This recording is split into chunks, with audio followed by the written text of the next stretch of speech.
Grandma, what am I gonna do now? Everything's gonna be alright, sweetheart. It won't happen fast, but I believe in you. You can do it. Those were some final words grandmother said before passing away. Melissa was sad and tears were falling down her face as she looked at her grandma. God had taken her. Melissa and her grandma had been living together since Melissa was born. Melissa didn't know her parents and never asked her grandma about them because she didn't want to make her grandma sad. Melissa also thought that her grandma didn't want to talk about her parents. Melissa always felt like her parents left her behind, maybe because they had different priorities in life. Melissa's grandmother had many visitors, both nice and not so nice. Whenever they came to visit, Melissa would stay in her room and wait for them to leave. She understood that she couldn't interrupt them because her grandmother was helping them. As time went by, Melissa grew older, and when she turned 12, she began to comprehend the world a little more. She realized that the world was different from what she had thought. Melissa believed that her grandmother knew many things that other people didn't know. As she grew older, she also began to understand those things, and it scared her. Melissa would sometimes cry in her room because of what she was seeing and comprehending. Melissa was crying again in her room when her grandma heard her. She came to her room quietly and asked if she was okay before entering. Melissa said yes and allowed her grandma to come in. "Hey, sweetie, what's wrong? I've been hearing you cry more often lately. Are you okay, darling?" "I'm scared, Grandma." "What are you scared of, honey?" Grandma asked. Melissa shared everything with her grandma, and her grandma gave her a tight hug. "Melissa, my dear, I've always been afraid that this would happen, and you would inherit my gift, but I suppose it was meant to be," her grandma said. After her grandmother passed away, Melissa was at a loss about what to do next. She was only 15 and thought that she would be sent to an orphanage and then to a foster home. Melissa didn't want that to happen, so she decided to run away and hide somewhere far away. She didn't really understand why she had made that decision, but she thought she could make it work somehow. Mr. Wesley Harris gave his daughter a kiss on the forehead and said he would try to come home earlier. Chelsea let out a sigh and said it was okay. "Dad, you don't have to feel guilty about being at work all the time. I'll be okay. Go ahead," Chelsea reassured her father. "We could do a movie night tonight. Do you want to pick something fun?" Wesley asked, trying to cheer her up. "It's okay, Dad. Don't worry. I'll be fine." "Actually, I wanted to talk to you about something," Chelsea added. "What is it, sweetheart?" Mr. Harris asked. "Do you think we can try to find someone?" "Honey, are you sure?" her father asked with concern. Chelsea didn't want her father to hire a caregiver who would only provide routine medical treatments and treat her like a baby. Instead, she wanted someone who can just talk with her. She also asked not to consider the agencies. "What's up with the nurses from the agencies?" "Dad, they're not real. They're like machines, They act according to all the rules and instructions. I'm not connecting with them. They're just cold." Wesley kissed his daughter once again and said he will try to figure something out. Wesley was going to work and thinking that life is really weird. About 5 years ago, he had a family that was very happy. But now, his wife passed away in a car accident and his daughter is very sick and can't get out of bed. Wesley's spending a lot of money on her medicine, but her health is getting worse every day. The doctors are not optimistic about her condition and are saying that her illness is getting worse. At first, it wasn't so frightening. Chelsea received treatment and was living like any other child. She still needed to take medicine, but nobody was aware of it. At some point, everything changed for the worse. Chelsea began losing weight quickly and became very feeble. It's been a year and she barely leaves her bed. Sometimes she can sit up by leaning on soft pillows. Recently, she has been experiencing more pain. Every time Wesley saw his daughter in pain, his heart ached. He felt helpless and had been struggling to deal with it. Although doctors have prescribed some painkillers, they didn't seem to last long, and Chelsea was becoming more tolerant to stronger painkillers. Wesley pulled up to the parking lot outside of his office. "Mr. Harris, do you think I could go earlier today? My wife is getting discharged from the maternity ward today." Wesley's driver was looking at him through the rear view mirror. "Oh wow, congratulations." "Yeah, sure, go right ahead. Let me know if you need anything." "All good, sir. Thanks." You can leave the keys and take a day off tomorrow if you need. Oh, can I? I appreciate it, Mr. Harris. So, is it a boy? Girl? It's a girl. We named her Melissa. Wesley smiled and said it was a beautiful name. Alright, have fun and congratulations once again. Wesley got out of the car and went to his office. Everything around was busy and full of life. People were getting married and having children, either letting happiness in or the opposite. However, at his home, everything was dull and dreary. Everyone was silently waiting for what would happen next. The most difficult aspect of everything Wesley was going through was to remain strong and not to crumble. He did his best to support his daughter and tried to smile as much as he could. Chelsea was an intelligent and mature person, and despite her condition, she was coping well. However, it was difficult for Wesley to see her in that state. He understood how tough it must be for his little girl to be confined to her bed and to realize that there was only one outcome with no hope for a better future. Mr. Harris, I need you to sign these papers, please. Wesley's secretary approached him. Angie, I need your help. I'm looking for someone who could spend time with my daughter. It doesn't have to be someone certified, not a robot from the agency, an actual human being. Oh, that's a tough one. Let me think. Someone who can spend time with your daughter and not from an agency. I guess you could try someone her age or, I don't know, someone who needs a place to stay maybe? Yeah, I guess we can try that. Alright, give me your papers to sign. Wesley completed his work early as he had promised Chelsea. He then decided to visit a convenience store to get some sweets for her. Even though the housekeeper and doctor had advised against any sugar, Wesley knew that a chocolate bar would make his daughter happy. He was aware that the housekeeper and doctor might get upset, but he wanted to bring a little joy to his daughter's day. As he was leaving the store, Wesley saw a girl standing outside with no particular purpose. He sensed that she was struggling with something internally. Although she didn't appear to be homeless or anything, Wesley remembered his own daughter and decided to talk to her and make sure she was okay. Excuse me, do you need any help? At first, the girl was scared, but then she smiled. She apologized and asked if she could have some spare change. She explained that she had run out of money and was feeling hungry. Wesley glanced around and noticed a nearby restaurant. There is a restaurant? Can I buy you some food? Thank you so much, sir. This is really embarrassing. No, you're fine. Don't worry.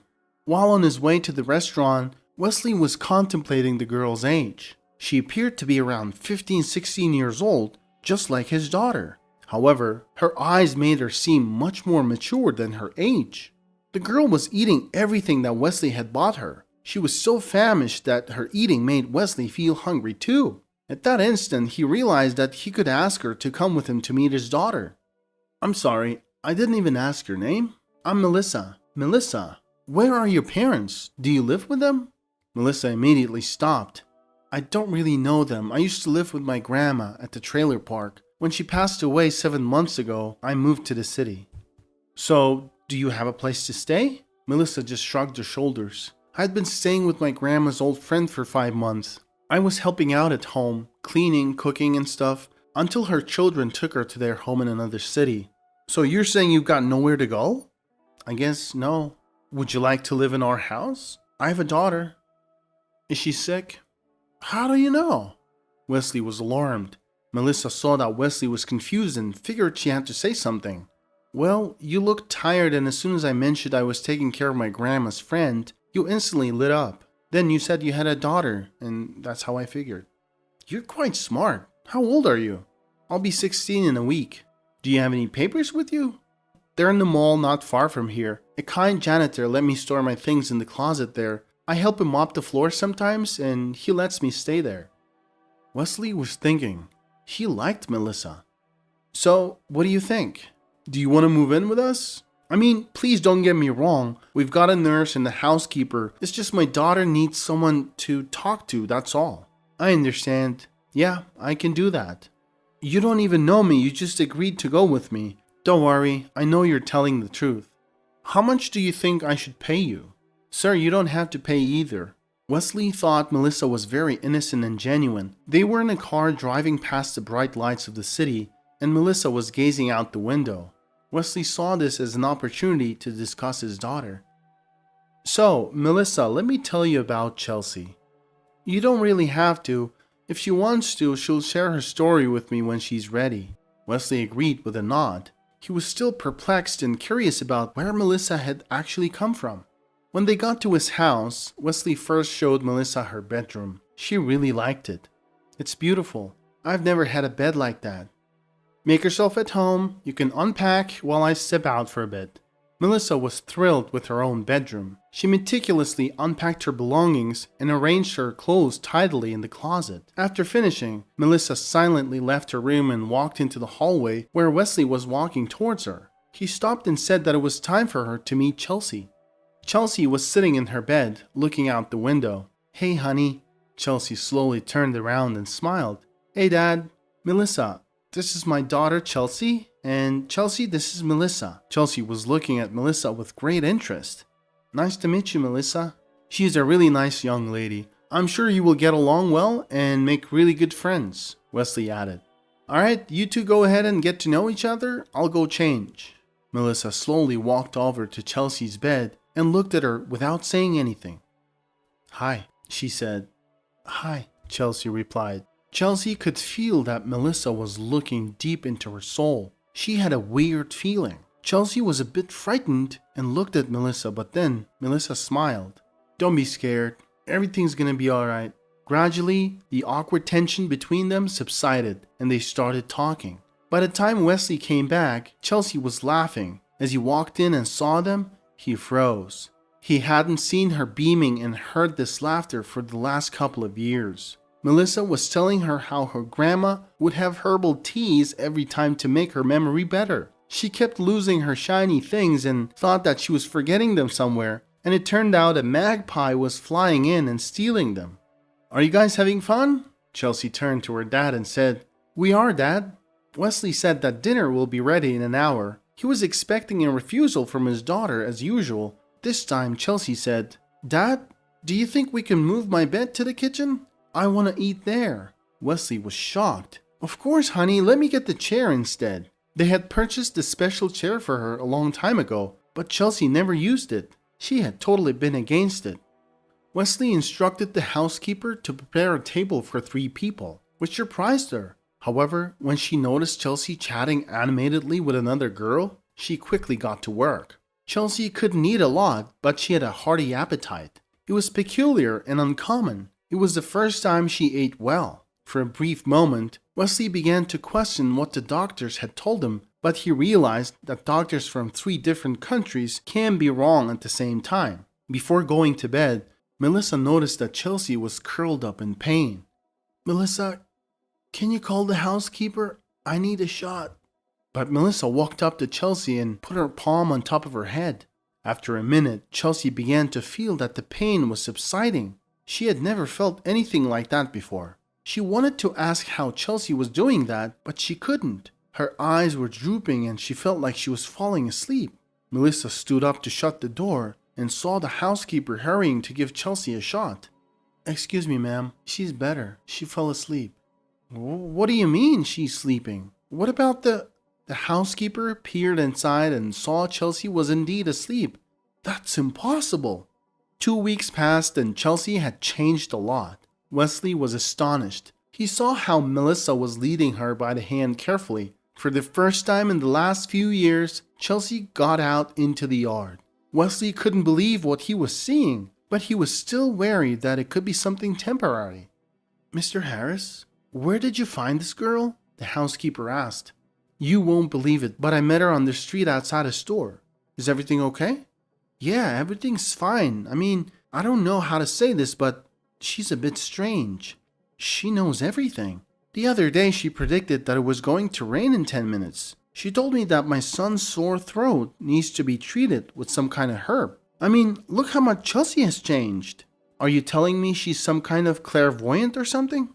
"I don't know. I don't really believe those things, but I just don't understand how." Wesley smiled, but he agreed with the housekeeper. Melissa had a piercing gaze. In the morning, Wesley was getting ready for work. Melissa walked out to him from her room.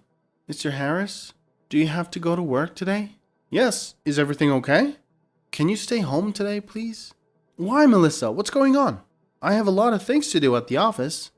Melissa kept begging him not to go anywhere and tell his driver to stay in the city today. Wesley didn't know why he agreed to listen to her in the end. He decided he could probably work from home today. When he turned on the TV, he saw that there was a terrible accident on the highway involving a dozen cars. It happened exactly at the exit he was supposed to take, and at around the time he usually passes through that area. He immediately got a call from his driver. The driver talked for a while and thanked Mr. Harris for letting him stay in the city today.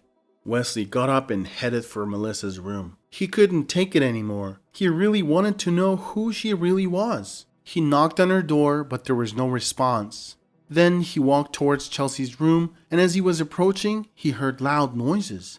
They were arguing about something. He stood behind the slightly open door and looked through. Melissa was shouting at Chelsea. "Get up now." "I can't." "Who told you you can't?" "But I'm really sick. I can't walk. I'm not supposed to walk." "But you're still alive. Give me your hand." Wesley froze because Chelsea put her right foot on the floor, then the left. And then she got up. She wobbled immediately and Wesley was about to lunge, but Melissa had already had her shoulder up for her. "There you go. Good job," Melissa told Chelsea. "And you were telling me you were destined to be in bed." Chelsea burst out laughing. "Oh my God, I'm standing! I can't believe it!" Wesley quietly stepped back. He didn't care who Melissa really was, a witch, a clairvoyant, a psychic. If she could get Chelsea to walk and become healthy again, he was ready to pray for her until the day he died and take care of her like his own daughter. 3 months later, after tests, the doctors were confused. "I don't know what to say, Mr. Harris. I don't think we were wrong. Only a miracle could have happened, but miracles don't happen, unfortunately." He wasn't really sure about his last words, though. Miracle did happen, and Chelsea became a healthy girl again. Melissa continued living in the family. Wesley told her he will take care of her until she decides to move on her own.